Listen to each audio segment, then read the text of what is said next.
Pero en ese momento no me quería especializar en nada, entre comillas, pero sí me di cuenta que la psicología cognitivo-conductual era lo que me iba a agradar, porque pues ya había leído a Freud, que Freud fue, como tú sabes, fue el padre de la psicología. Él nace en 1856 y muere en 1939. Te digo porque pues, obviamente estamos hablando de hace muchísimos años. Y él era médico, neurólogo Sí. en su especialidad.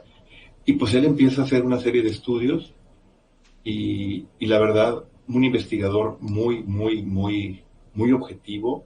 Él entrevistó, observó más bien a, no sé, 500, 1000 niños, qué es lo que hacían de los 0 años hasta los 12, 14 años, ¿no? Una cosa así. Sí. Y observaba cosas como a lo mejor tú ya sabes, ¿no? Eso es la famosa etapa de la etapa oral, que es de 0 a los 2 años, la etapa anal de los 2 a los 4 y así sucesivamente, ¿no? Entonces yo dije, este cuate es un observador impresionante y así son los psicólogos que manejan las etapas de desarrollo, observan y demás, ¿no? Pero aquí lo que yo fui aprendiendo y obviamente cuestionando, pues que fue un excelente observador, un excelente científico en ese aspecto, ¿no? De la observación. Lo que sí creo que se equivocó fue en las interpretaciones, ¿no? Entonces, todas esas interpretaciones que llegaba a ser, sí, yo las fui cuestionando, entonces me fui yendo por otra terapia y el psicoanálisis como tal me dejó de gustar porque sí, quiero decirte que al principio sí me llamaba mucho la atención el psicoanálisis, precisamente por ese personaje, pero Sí, en la te medida que atrapa. Yo sí, creo que es y el en la gancho de medida, todos los psicólogos, el claro, psicoanálisis. claro, Ujú. pero ya me fui a otra terapia que era la de Albert Ellis, hablando de atraparte, pues empiezo a estudiar a Albert Ellis y me atrapa.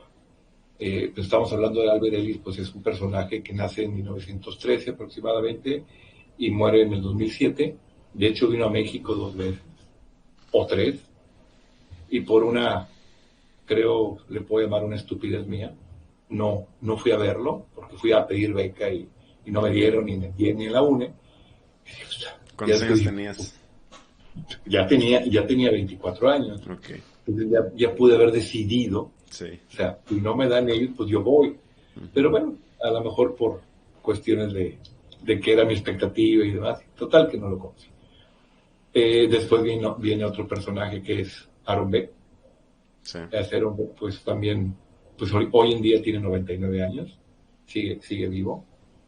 Es otro personaje que es importante para terapia cognitivo-conductual y quiero informarte que yo creo que a lo mejor estás enterado, de hecho ellos primero fueron psicoanalistas.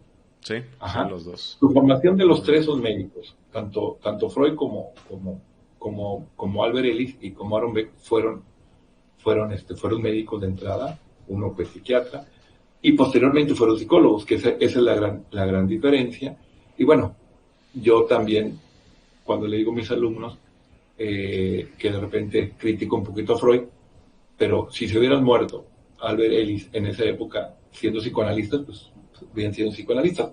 Posteriormente cambiaron, a lo mejor Freud en su momento pudo haber cambiado de teoría, porque pues obviamente en esa época pues estaban descubriendo cosas y cosas y cosas y bueno, Albert y Aaron quisieron Sí. descubrir cosas muy interesantes y ahí me quedé, ¿no? Sí, En la no, terapia cognitivo. incluso psicoanalistas actuales que siguen pensando que es la mejor manera de tratar a las personas, ya, o sea, ya modificaron el psicoanálisis a un punto incluso hasta neuropsicológico y le agregan pues sus partes neuronales y ya lo han combinado bastante con pues el cognitivo conductual y terapias modernas. O sea, se han ido adaptando incluso. Así es. Fíjate, más que combinado, Jorge, yo creo que en la medida en que tú tienes experiencia, vas buscando la etiología de la problemática, ¿no?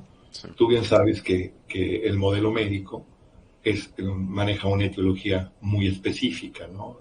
Es decir, si tienes gripa, pues es por esto y por esto, ¿no? Si tienes conjuntivitis es por esto y por esto. Entonces el modelo médico, pues en su momento era muy importante para los psicólogos. O sea, si tienes esto, eres esto. Si tienes este comportamiento, eres depresivo. Pero hoy en día pues, sabemos que la etiología es multifactorial. Yo doy clases en medicina Ujú. y me acuerdo de hace años que la causa para los médicos era únicamente lo biológico. O sea, vuelvo a repetir, obviamente, pues el conocimiento te va dando que un problema, una enfermedad puede ser un factor biológico, psicológico, social y demás, ¿no? Entonces, en la medida en que, por ejemplo, yo, si llego a tener un paciente de 12 o 13 años, pues yo pues, les digo que no. ¿Por qué? Porque tienen que tener cierta capacidad de razonamiento, cierta Sí. capacidad de intelectualidad para poder trabajar con ellos. Entonces, los psicoanalistas tienen siendo un enfoque ellos mismos. Conozco una gran amiga que es psicoanalista, pero también utiliza, si es un problema que implica a lo mejor una terapia breve, pues a lo mejor utiliza la terapia cognitiva conductual o la misma terapia conductual, dependiendo de lo que queremos con el paciente, ¿no? Sí. Y por ejemplo, dijiste terapia breve. Yo, pues lo que he leído es que una terapia más, o sea, cognitiva conductual dura entre 12 y 22 sesiones. ¿A eso ya lo sigues llamando breve o es un número menor? Lo que pasa es que breve puede ser 8, 10, 12 sesiones, ¿no? Ujú. ¿Por qué? Porque nos vamos obviamente, claro, por supuesto que la etiología tenga que ver con una etiología psicológica, una etiología obviamente que te produzca, que sea producido por el ambiente, por papá, por mamá, por la escuela, por alguna situación, ¿no? Pero ya cuando es en cierta medida algo que el sujeto trae un trastorno un poquito más, te puedo decir, un poquito más delicado, tenga una depresión, tenga aunado con una cuestión fisiológica y demás, bueno, yo creo que ahí tienes que estar la ayuda del psiquiatra, o en cierta medida si el sujeto llega a tener algún tipo de alucinaciones y demás, bueno, a lo Esquizofrenia. mejor el psicoanálisis busca más a fondo la causa y como todo psicoanalista, y creo que también los terapeutas cognitivos conductuales, por los psicólogos, cuando el sujeto se da cuenta de la problemática, cuando de hecho los psicoanalistas le llaman el insight, pues obviamente de ahí en adelante existe la posibilidad de que haya una modificación de conducta, ¿no? Entonces, también depende, ¿no? Ahora, breve en el sentido de que los resultados se pueden dar, depende de la etiología, pero es como analógicamente, ¿no? Tú vienes conmigo, yo soy nutriólogo, y bueno, te doy en 4 meses, obviamente vas a bajar X cantidad de Ujú. kilos, dependiendo pero el sujeto no sigue instrucciones, a los 2 meses recae y demás, pues otra vez otros 2 meses. Pues también depende de lo que en un momento dado las tareas que nosotros como psicólogos les encarguemos a los pacientes. Si todo sale bien y te están dando y estás siguiendo instrucciones y vamos con las tareas y vamos avanzando, pues obviamente pues será más breve de lo que, de lo que Sí. uno piensa, Ujú. ¿no? Hay ocasiones en que una persona viene, un alumno, maestro, quiero platicar con usted, traigo una broncota y demás, me puede atender, va a una sesión y el sujeto se da cuenta y responde Sí. su, A la su, su, primera sesión. sí, Ujú. exactamente, se da cuenta de que, ay, joder.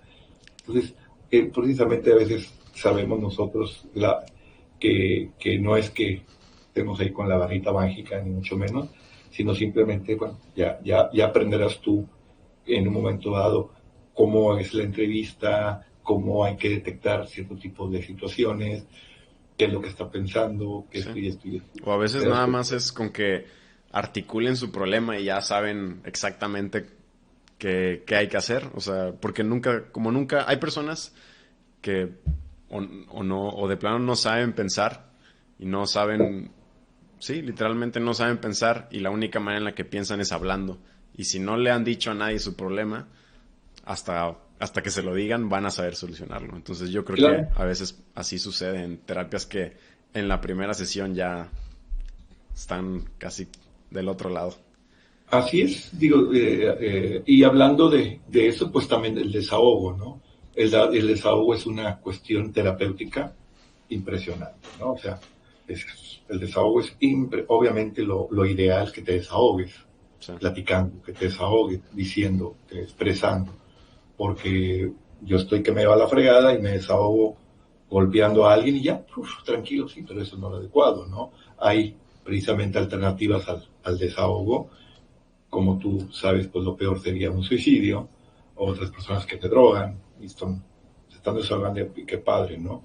Pero hay desahogos como, pues, como leer, como hacer Sí. ejercicio, como hablar con alguien, como tú comentas, entonces ya te das cuenta, ay, bueno, sí es cierto, y puede haber un cambio, ¿no? Entonces, terapéuticamente, siempre, siempre, siempre es importante que nos desahoguemos. Sí. Y si más es con un profesional, mucho mejor. Sí, y yo creo que de ahí también viene mucho el psicoanálisis, que, o sea, los resultados que estaban obteniendo eran, pues, yo siempre leo que son años, 2, 3, 10 años en terapia de psicoanálisis y Ujú. apenas están teniendo avances después del año. O sea, cosas que en una terapia breve, pues ya lo notas como hay un problema más profundo. Y en el psicoanálisis lo ven como normal, pero como veían el avance, pues decían, pues sí funciona, así es, esta es la solución. Pero así como dijiste, hay problemas más profundos que son de traumas de infancia donde pues ni siquiera te acuerdas de lo que pasó y pues aprendiste pues maneras mal adaptadas de ver el mundo y bueno, que es donde yo le digo pues inconscientemente piensas pues, que el mundo es peligroso y Ajá. malo y pues tienes un comportamiento que no está adaptado o correcto al mundo real. Y por ejemplo, esas personas, yo diría que sí se beneficiarían de una terapia pues un poco más larga donde está intentando buscar qué pasó en tu infancia. Y si obviamente estaría o sea, estaría súper bien que también tuviera un apoyo de cognitivo-conductual. Sí, yo creo que ahí tendrías que, dependiendo como del sujeto, de la problemática, pues tú tendrías que, precisamente lo que hace la terapia cognitivo-conductual es la confrontación, ¿no? Confrontar en qué situación está presentando Sí, de esa exposición. problemática, situación. Ujú. Así es. Entonces, pues ya te digo, dependiendo de, ¿no? Digo, a mí, si es muy evidente su, su, su ansiedad, su estrés o su tristeza, o lo que llaman la gente común y corriente, lo que dicen que es depresión, que obviamente para que sea depresión tiene que tener varios criterios, Ujú. pues es confrontar, ¿no? Y a veces, precisamente Albert Ellis me sorprendía y de repente, pues yo no lo llevo a hacer con X tipo de pacientes. De repente Ellis llegaba a tener problemas porque comentaba sobre todo pacientes que se quejaban y se quejaban y se quejaban y se quejaban. Entonces eso precisamente lo aprendió, descartó el psicoanálisis, pues se quejaban, pues él los escuchaba y se seguía quejando y quejando y quejando, y la otra sesión quejándose, y la otra sesión es que esto y esto y esto, y por qué.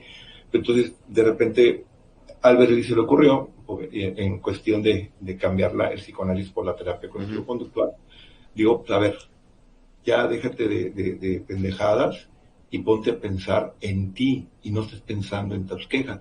Entonces, eso para muchas personas, pues llegaron el momento en que ya no voy, ya que voy con eso y me está Sí. ofendiendo. Entonces, hay ocasiones en que al paciente, si le comentas eso a lo mejor con otras palabras, o sea, ya deja de quejarte y ponte a pensar en ti. Entonces, como que le das ay, juela, Ajá. pues sí, cierto, ajá. Es lo que he leído de...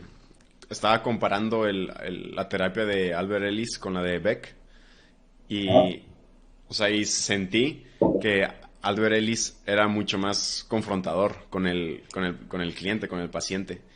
ajá, Y, o sea, como más retador, más directo.